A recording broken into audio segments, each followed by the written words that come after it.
मीनू चिड़िया मिट्ठू महाराज का नाम सुनकर थोड़ा डर जाती है और फिर बेचारी मीनू चिड़िया अपने माने चिड़े को लेकर वहाँ से चली जाती है।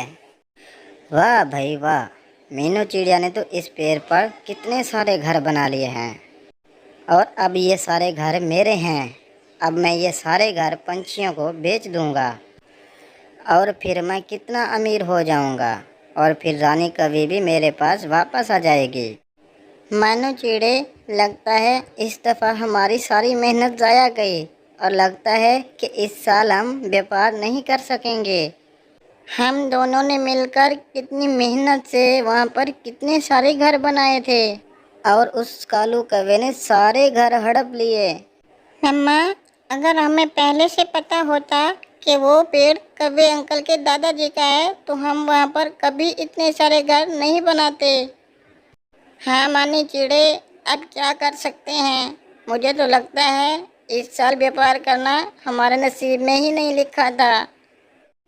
प्यारे दोस्तों, क्या आपने अभी तक हमारे चैनल को सब्सक्राइब नहीं किया तो काइंडली हमारे चैनल को सब्सक्राइब कर दें। शुक्रिया।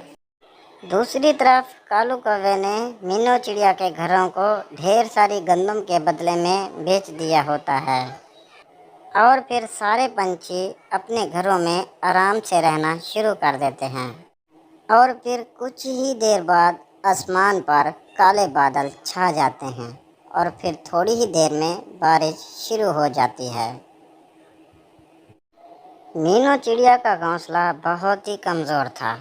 मीनू चिड़िया का घोंसला तेज़ आंधी और बारिश की वजह से उसी वक्त ही टूट जाता है और फिर मीनू चिड़िया और मानी चिड़ा बारिश में भीगने लगते हैं।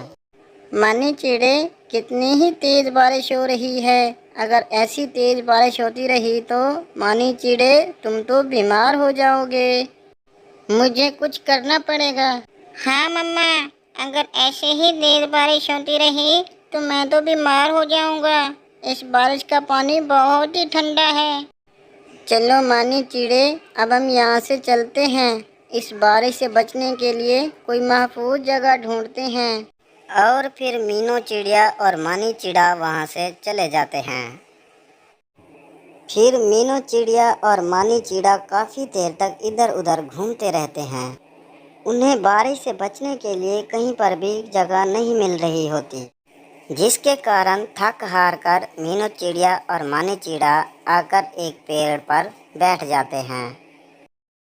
मम्मा, हम तो थक हार कर वापस पेड़ पर आकर बैठ गए हैं। हमें तो बारिश से बचने के लिए कहीं पर भी जगह नहीं मिली। लगता है आज सारी रात इस बारिश में भीगना पड़ेगा। और फिर मीना चिड़िया के दिमाग में एक आइडिया आता है। तभी वो मानी चिड़े से कहती है, मानी चिड़े, तुम अभी यहीं पर ही बैठो, मैं अभी थोड़ी देर में ही आ जाती हूँ। ऐसा कहकर मीनू चिड़िया वहाँ से चली जाती है। फिर मीनू चिड़िया केले के दरख्त के पास आ जाती है। फिर मीनू चिड़िया उस दरख्त में से बड़े बड़े कुछ पत्ते तोड़ लेती है और फिर मीनू चिड़िया वो पत्ते लेकर वहाँ से चली जाती है। और फिर कुछ ही देर में मीनू चिड़िया ने उन केलों के पत्तों से एक छपरा बना लिया होता है और अब मीनू चिड़िया और मानी चिड़िया उस छपरे के नीचे बैठे होते हैं। मानी चिड़े, आज रात तो हम इस छपरे के नीचे गुजार लेंगे और फिर कल सुबह बारिश भी रुक जाएगी। उसके बाद मैं एक पेड़ पर घोंसला बना लूँगी। उसके बाद हम उस घोंसले में रहेंगे। वहीं दूसरी तरफ कालू कौवे के दादाजी कालू कौवे से मिलने के लिए उस जंगल में आ जाते हैं और वो कालू कौवे को इधर उधर ढूंढ रहे होते हैं। कालू कौवे के दादाजी कालू कौवे को ढूंढते ढूंढते उस चिड़िया के छपरे के पास पहुंच जाते हैं।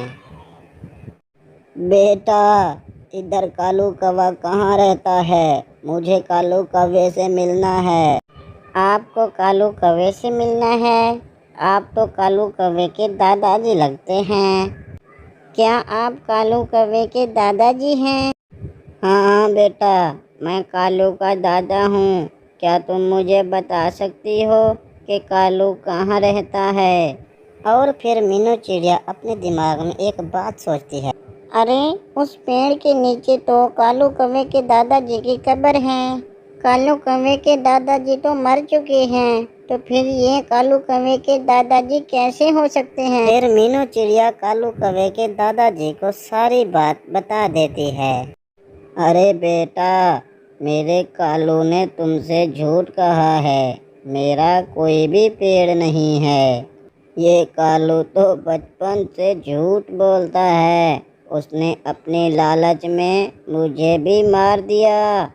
मैं अभी जाता हूँ कालू के पास, उसको सबक सिखाता हूँ।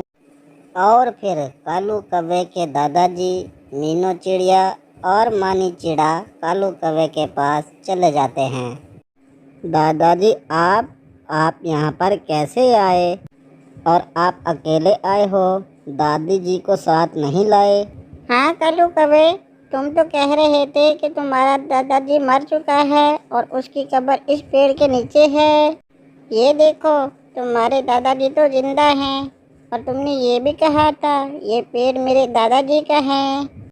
तुम्हारे दादाजी तो खुद कहते हैं कि ये पेड़ उनका नहीं है। बेटा, मैं सब समझ चुका हूँ। मेरे कालू कौवे ने तुमको धोखा दिया है। मैं इस कालू कौवे को इसकी सजा जरूर दूंगा। चल कालू, तूने इस चिड़िया के जितने भी घर बेचे हैं पक्षियों को, उन सब पंछियों ने तुझे जितने भी गंदम के दाने दिए हैं वो सब वापस कर दे इस चिड़िया को। कालू कौवा डर के मारे सारे गंदम के दाने मीनू चिड़िया को दे देता है। मीनू चिड़िया, मुझे माफ़ कर दो। मैंने तुम्हारे साथ बहुत गलत किया है। मुझे अपने किए पर बहुत पछतावा है। और फिर कालू कौवे के दादाजी कालू कौवे को बाहर निकाल देते हैं। और फिर कालू कौवे के दादाजी आज रात मीनू चिड़िया के घर पर ही रुक जाते हैं। और फिर कालू कौवा इस साल भी बारिश में भीगने लगता है। इस कहानी से हमें सीखने को मिलता है कि मेहनत करने वाले की कभी हार नहीं होती। मेहनत करने वाले को उसकी मेहनत का सिला मिलकर रहता है।